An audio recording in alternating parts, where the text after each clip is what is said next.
All right, Dolphin fans. So, as you all know, Tua signed his contract a few days ago, and the details of said contract have been out for a little bit. I didn't really want to mess with it over the weekend, so I figured we'll just do this Monday morning. I want to read from the Palm Beach Post the details of the contract, and then I'll give you my thoughts. So, contract contains 93.2 fully guaranteed at signing, about 44% of the entire contract.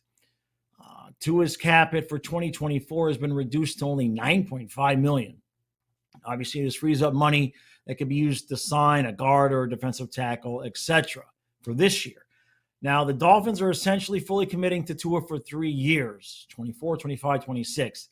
Technically, Miami could move on from Tua before 27 with a $19.8 million dead cap hit, or before 2028 with an $8.4 million cap hit. This protects Miami in the case of something unexpected occurring. Now, the cap hits from 25, 26, 27 are 59.4, 63.4, and 45.4 million. That's an average of 56 million, but the average doesn't matter in terms of the individual cap hit.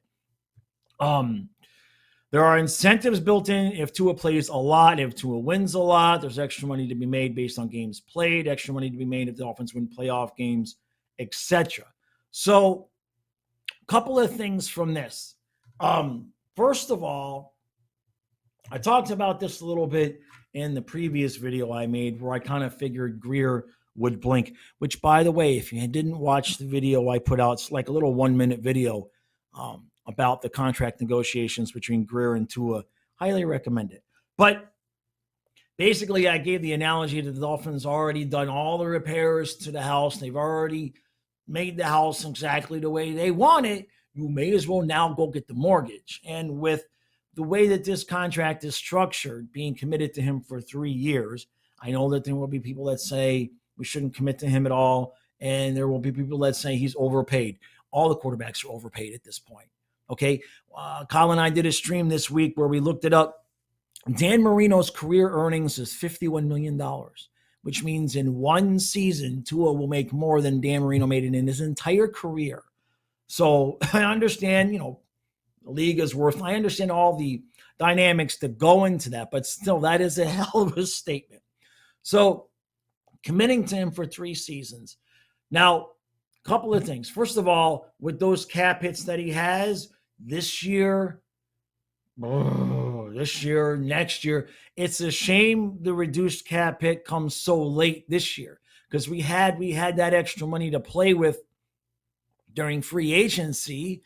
Maybe we could have made some changes to the team. There's only so much you're going to do with that extra money right now. The year where it's $63.4 million hit for the quarterback, when you throw in a possible Tyreek extension, it could get costly. Tua needs to win this year, next year. You got to win here. Now,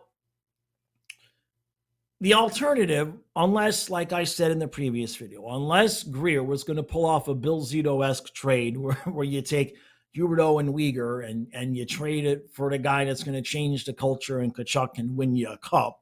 How often does that happen? Unless Greer was going to be able to pull that off, you may as well see this out. You've got the coach that fits the quarterback that fits the coach. And into his defense, every year he's gone into the offseason with the goal of improving something, and he has.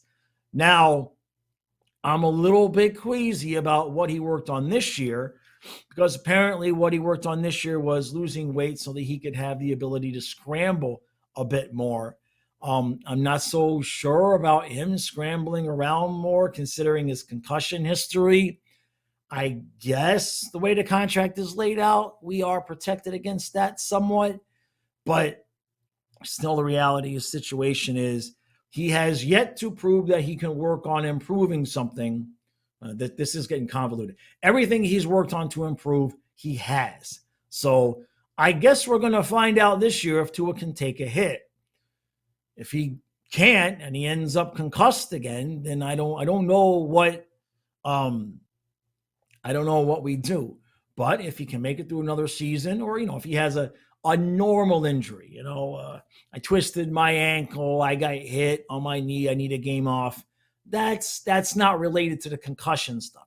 If he can make it basically healthy through a complete season while he's scrambling around and he's taking hits and the concussions don't come back, and we win a playoff game or two, then you can start talking about, okay, maybe this contract is going to work out. If we get a repeat of the concussions, or we get a repeat of last year, where what were we? 8-2, 9-2? What were we? We had a 3-game lead. It's kind of joking, but we basically had a 3-game lead with 2 games left and somehow managed to blow that, right? And so if we can't win the division and or at least win a playoff game, if we do the same thing again, then you have to start questioning whether or not that contract is going to be worth it at all.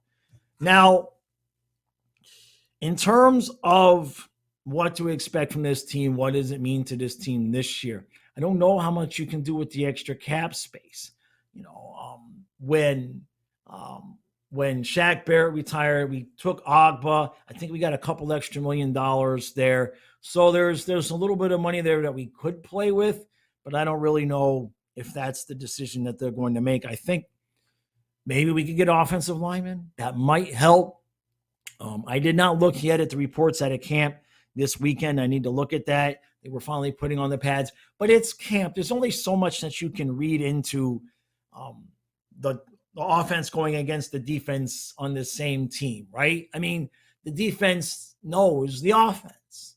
The offense knows the defense, right? And the point to camp is to get into football shape. So by definition, these guys are not really in game football shape right now. So you don't really want to judge too much based on now because they're not really in game football shape just yet. That comes a month from now. So overall, I just kind of feel like you may as well have done this because if you decided to say, well, Tua's not the guy and we're going to go in a different direction, well, number one, they didn't prepare for that. There's nobody on the roster even close to qualified to running this offense, even close to the way Tua does. There's nobody out there. You're going to make a trade. You're going to try to, you may as well just give them this deal. And yeah, I think people of my age group, we're just all the contracts we're going to see. We'll be like, that's a lot of money. That's a lot of money. We can't help that. Marino made 51 his whole career. Okay. Tua going to make that in 1 year. So that perspective of they're overpaid, guys that are 30, 35 plus, we are always going to feel that way because we hear these numbers and we're like, what? And even as a hockey fan, I mean, Tua's cap hit in 2 years is what, 63 million? The entire hockey cap is like 84 or 88. I mean, so it's just all relative to everything else. Given the circumstances and the corner that Greer and McDaniel have painted themselves into, given that, I think they did pretty good. I think this was a pretty good deal, almost the best deal that they could have done. I think they could have done better had they not waited so long. But if it took this long for Tua to agree to 53 per average, what was he asking for? Right? So there's that angle to it. We're probably never going to know. Probably never going to know that. But the fact that it took this long makes me wonder if he wasn't asking to be the highest paid quarterback in the NFL. And what he settled for was about 10 minutes of the biggest 4-year contract in NFL history until the Jordan Love contract came around. So that's it. That's my thoughts. I mean, it's just kind of, yeah, they painted themselves into a corner. They had no choice. Considering that, I think they did a pretty decent job. On the surface, it appears as though Greer is the one that blinked first, but who knows? We don't know what Tua was asking for. So, considering the NFL right now, it's a fair deal. Just don't look at what guys 30 and 40 years ago were making, and you'll be fine with it.